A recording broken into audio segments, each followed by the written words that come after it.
Nakahanda na yung 3 milyon mo. Sabihin mo sa akin kung saan i-deposito yung pera.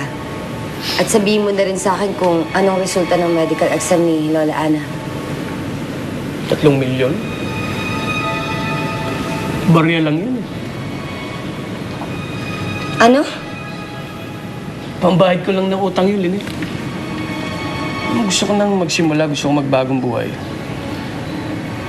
Ayoko na magtrabaho. Mapagod eh.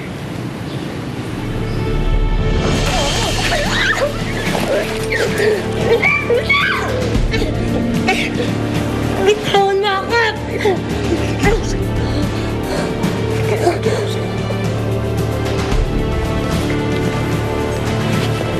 Text ko na lang sa'yo kung ano ang mga detalye.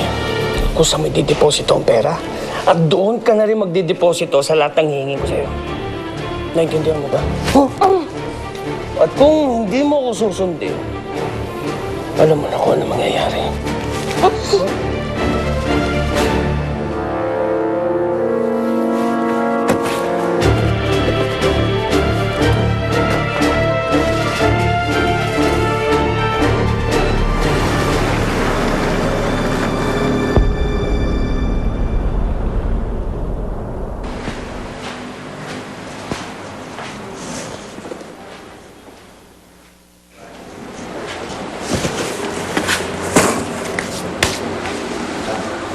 Sandra?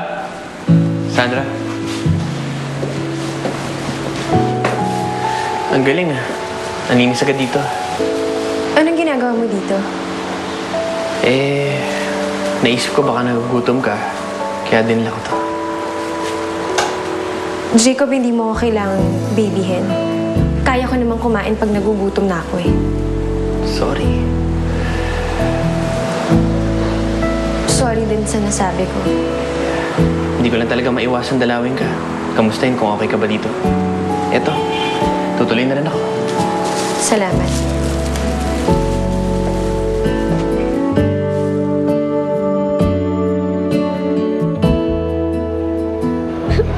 Tonton, okay ka lang ba?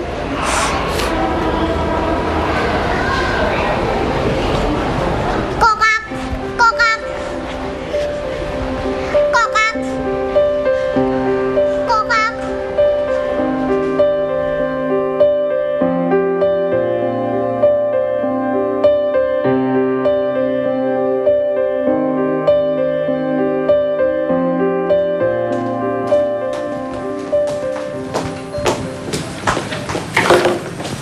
Oh, anong ginawa ng lalaking yun? Gusto niya mas malaking pera. Wala nga ako nakuha impormasyon sa kanya eh. Sinasabi ko na nga ba eh.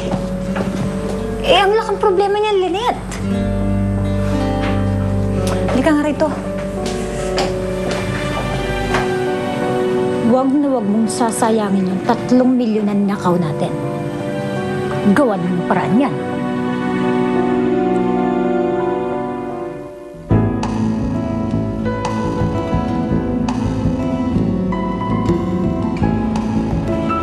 Oy, sir. Ay, Anong gusto niyong inumin? Beer o ano? kahit ano, siguro. Bahala ka na. Sabi nga pala ni Mr. Yu, anytime na kailangan mo ng puhunan, pwede ka niyang pahiramin. Total, bayad ka na. Basta huwag mo lang patatagalin. Ay, ganun ba? Sige. Bigyan mo akong 1 milyon.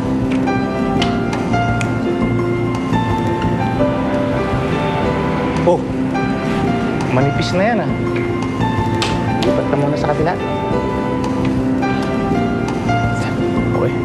Thank you.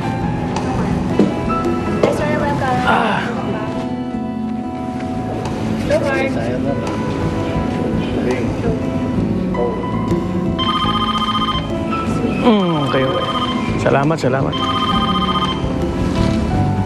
Hello? Oh, nakuha ko na.